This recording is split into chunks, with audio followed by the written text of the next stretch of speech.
Tänä iltana me käydään läpi Velkran levyjä, taidetta ja musiikkia.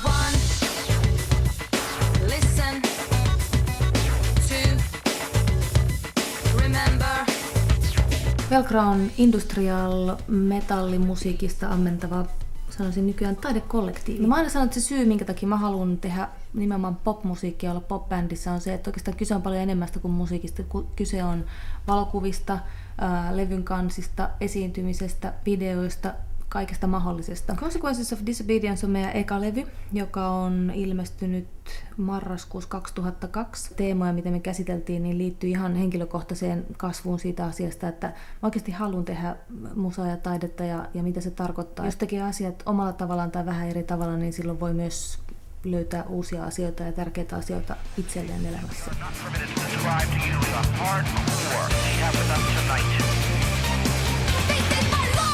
Poikkitaiteellisuus lähtee tietysti paljon siitä, että mehän ollaan tekijöinä, minä ja OD, ollaan kiinnostuneita laajasti ja tehdään monen tyyppistä taidetta. Parhaiten sitä hommaa kuvaa tämä meidän levyn kansi, jossa me haluttiin tuoda näihin biiseihin ja näille sanotuksille uusi taso näiden kuvien kautta. Bändikuviksi itse asiassa valikoituu lopulta eräänä sunnuntai-aamuna Krapulassa otetut Polaroid-kuvat, jotka kaveri otti.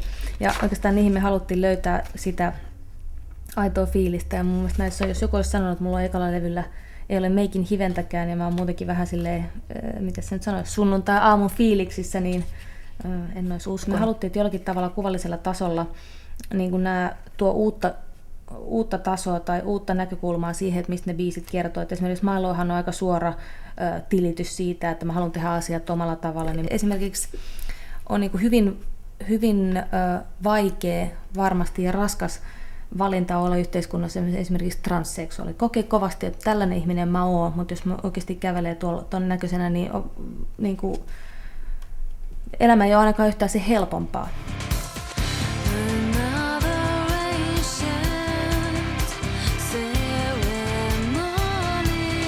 Tension esimerkiksi on sitä, että joskus fyysinen kipu tai itsensä fyysisesti äärirajalle vieminen voi tuoda helpotuksen niin kuin semmoiseen henkiseen ristiriitaisuuteen tai ahdinkoon, joka itsellä on. Can't Stop Fighting vähän ironisoi sitä asiaa, että kun asiat on hyvin tai harmonisesti tai muuta, niin ihminen niin kuin haluaa aina etsiä jonkinlaisia asioita, joita vastaan taas taistella. Oikeastaan ilman taistelua, ilman sellaista niin kuin ristiriitaa ja hankaluuksien etsimistä ei oikeastaan on vaikea olla, tai tuntuu, että se on selkeästi semmoinen niin kuin ihmisyyden sisimmässä oleva tarve ja myöskin eteenpäin vievä asia. Se on selkeästi motivoija.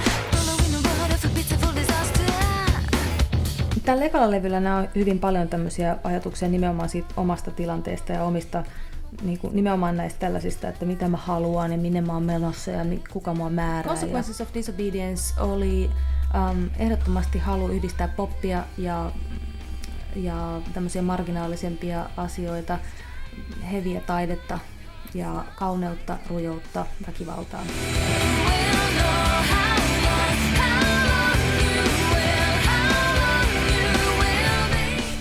Mitä on taiteilija ilman punaviiniä? Pelkkää paskan jauhantaa.